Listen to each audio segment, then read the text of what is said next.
I once worked as a childcare professional in the late 1990s and early 2000s, specializing in kids with significant emotional and behavioral challenges.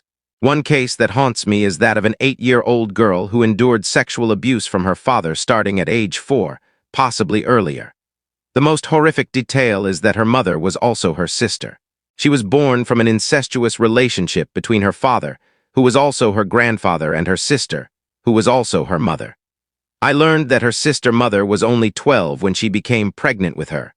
The father was only caught because he recorded the abuse of both the 8-year-old and her now 20-year-old sister mother, attempting to sell the footage online.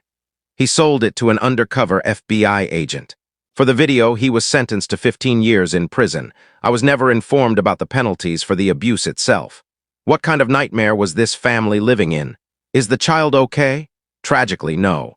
She'll likely need lifelong therapy, and she suffers from physical health issues due to her genetic background. Though I primarily worked with teenage boys, I occasionally covered shifts at other group homes when they were understaffed. I interacted with her twice before she was transferred to a specialized therapeutic facility. What happened to her sister mother? I don't know much beyond what was in her file, pre-HIPAA, or discussed among staff. Her sister mother was rarely mentioned outside of her dual role. Another disturbing experience involved my former mother-in-law falsely accusing me of coercing, abusing, torturing, and sexually assaulting my ex-wife and daughter. She even claimed my parents kidnapped my daughter and held her hostage that night. A year later, I was divorced but won full custody. I'll never forget that night, the looks on everyone's faces, the words thrown around. Those moments are seared into my memory. The police immediately saw through the lies.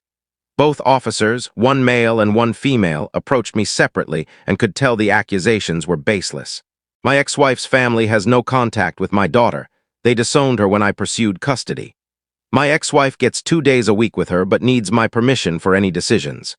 A friend of mine, a medical professional, saw a man collapse on the street. Recognizing he was in critical condition, she performed CPR until an ambulance arrived 15 minutes later. The man required surgery but survived. This was about 5 years ago. However, he broke a rib during CPR and sued her for damages, despite her saving his life.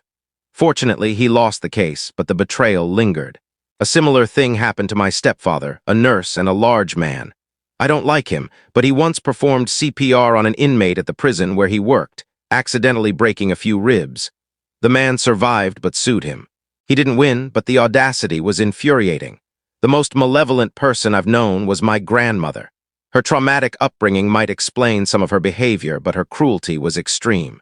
She'd wake my grandfather by hitting him with a cast-iron skillet and throw meat cleavers at him. He left in 1965, leaving her to raise my mom and her 2 sisters. She beat them brutally from age 5, using a riding crop, forcing them to kneel on broomsticks or hold heavy books with outstretched arms. At 13, she abandoned my mom and her sisters at a police station, sending them into foster care. Years later, she re-entered their lives, not to care for them, but to torment them. When my mom was pregnant with me and living in a battered women's shelter, my grandmother threw her a baby shower there. When my grandfather arrived with his new 8-year-old daughter, she flipped a table with gifts and cake in a rage. Later, she married a Nicaraguan immigrant fleeing civil war in the 1980s. He injured his hand in a factory accident and underwent reconstructive surgery. During an argument, she smashed his cast with a hammer, forcing another surgery. Her final act was coaching my little sister to falsely accuse my father of molestation during my parents' divorce, even teaching her explicit details to make the claims convincing. My mom cut her off after that. When my grandmother died a few years ago, no one attended her funeral. She died alone. I also recalled she'd tie my left-handed mom's left hand behind her back to force her to write with her right hand, claiming it would make her normal.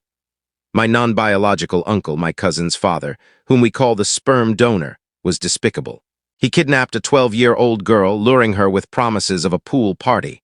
He was a neighbor and family friend, even a witness at her parents' wedding. He molested her, and when he risked being caught, he raped and strangled her, then buried her body. He was caught and sentenced to life. Years later, when my aunt, his sister, died, he had the nerve to write my grandparents, claiming a say in my cousins' lives.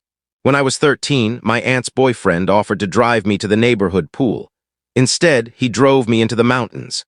I was terrified, mentally preparing to jump out of the car. After 20 minutes, he stopped at a store, bought me snacks, and took me home. My aunt was furious at me for some reason. I often think how easily that could have ended differently. My sister-in-law, at 27, berated and physically intimidated her frail, cancer-stricken grandmother over eating blueberries from a cake she baked. She shook her by the shoulders and blocked her from standing. Elder abuse like that is heartless.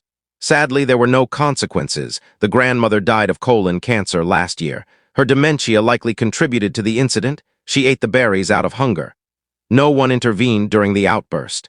I had a special needs classmate who, at age 4, was raped by a family friend who knew his screams would be dismissed as tantrums. The perpetrator was caught and imprisoned, but the betrayal of vulnerable people is sickening. Sexual assault rates against those with intellectual disabilities are over 5 times higher than the general population. I saw a man stabbed to death for being a good Samaritan. A smaller man was being brutally beaten, unable to defend himself, when a large man intervened to stop the fight.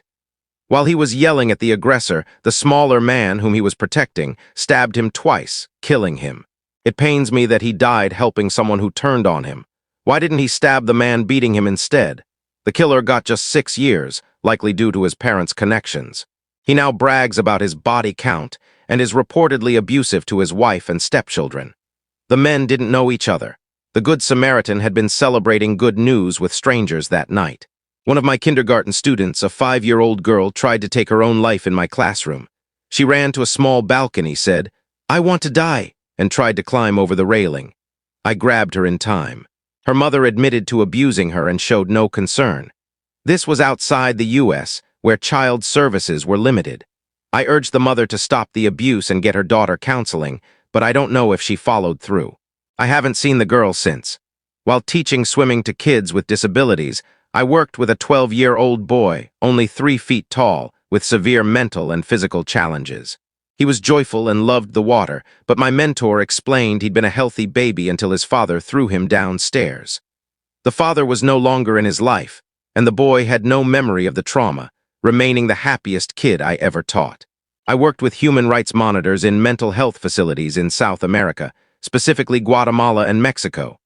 Patients lived in squalor, shoeless, shirtless, tied to beds or wheelchairs with torn fabric, defecating on floors. Some were raped or trafficked by guards, others impregnated. Staff stole medications and equipment, and armed guards patrolled. Guatemala's Federico Mora Hospital was among the worst I've seen. At a friend's vacation home, I saw his mother cruelly demean his 12-year-old sister, calling her fat, ugly, and worthless. During dinner, she took her plate of spaghetti, threw it on her, and told her to clean it up, saying no one would want a fat, ugly girl. Later, the girl was severely injured in an accident involving boiling oil, leaving her disfigured.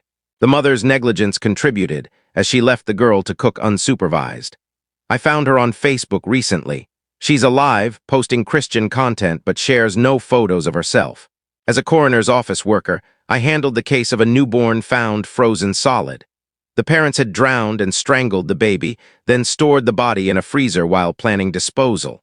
They moved and forgot the child. Both received over a decade in prison. As an EMT for 8 years, 2 incidents stand out. First, a drunk driver fled a crash, leaving his wife trapped in a burning truck. Her foot was nearly severed but was reattached. Second, an 11-year-old special needs child died after his parents delayed calling 911 for hours. They woke their other kids to watch us attempt CPR, then abandoned the body at the hospital without a funeral. Hospital staff later confirmed this. I saw someone throw a kitten out of a truck window on a busy road, where it was instantly killed by a semi-truck. My cousin rescued a kitten thrown from a car window in a similar incident. Named Ghost, found near Halloween, he's now loved, though he has hip issues and a damaged tail. While assisting at a law office, I witnessed a will signing for a bedridden elderly woman. Her eldest daughter, her power of attorney, had stolen her savings, jewelry, and property, violating a will meant to divide assets among her 3 children. When confronted, the daughter beat her, leaving her bedridden. The woman rewrote her will, cutting out the eldest daughter and her descendants, ensuring the stolen assets returned to her other children. Signing that document felt like justice. My sister tied me to a tree near a coyote den at dusk and left me. I broke a tooth chewing through the rope and got rope burn but escaped after 30 minutes. She threatened me not to tell our mom. A neighbor kid tried to kill our pet tortoise twice, first by placing it in the street, then attempting to throw it like a football. I stopped him both times and his brother backed me up. My sister's cruelty stemmed from resentment over my asthma slowing her down. She's likely a psychopath, never apologizing for her actions. She manipulated our family, black-sheeping my brother and me to inherit everything from our parents and grandparents. She even expected me to donate organs to save her, though she didn't need them. Our parents favored her as the miracle preemie who survived against odds. She was beautiful, intelligent, and manipulative, always getting her way. She destroyed my brother by exposing his past misdeeds to our family, leading to his disownment. He was arrested for something serious, though my grandfather had it hushed up. He called me Pikachu from our childhood Halloween costumes, but the memories are now tainted. I've tried reconnecting, but it's too painful. If you enjoyed this story, make sure to like, follow, subscribe, and turn on the bell icon so you never miss the next chilling tale.